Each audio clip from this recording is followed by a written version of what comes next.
ठाणे शहर पुलिस आयुक्तालय के तहत कल्याण अपराध शाखा ने एक शातिर चोर को गिरफ्तार किया है जो 50 चोरी के मामलों में वांछित था। आरोपी की पहचान लक्ष्मण सुरेश शिवशरण उम्र 47 के रूप में हुई है और उसने ठाणे, कल्याण, डोंबिवली, भिवंडी, अंबरनाथ और बदलापुर इलाकों में चोरी की है। कल्याण युनिट विष्णुनगर गुन्हा नंबर 16/25 मध्ये समांतर तपास केला। सदरच्या घरफोडीच्या गुन्ह्यामध्ये संशयित आरोपी आम्ही तपास करत असताना लक्ष्मण शिवशरण आणि त्याचा साथीदार सुरेश पोटिया यांना ताब्यात घेतलं। त्यांच्याकडे अधिक तपास करत चौकशी केली।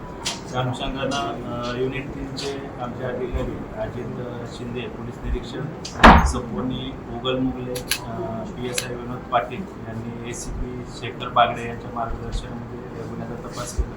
त्याच्यामध्ये 2 आरोपींना अटक करण्यात आलेली आहे। त्या आरोपीकडून अद्यापर्यंत 667 ग्रॅम सोन्याचे दागिने रोख रक्कम असा एकूण 54,20,000चा मुद्देमाल जप्त करण्यात आलेला आहे।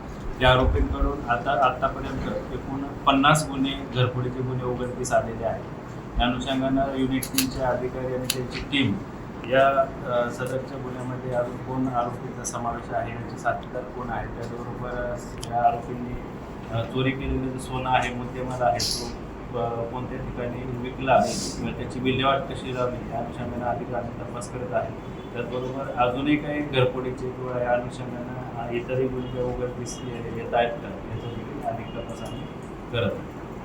50 घरफोड्या किती कालावधीमध्ये केलेल्या आहेत आणि कशा प्रकारे ही चोरी करायची, म्हणजे नेमकी यांची मोडच काय होती?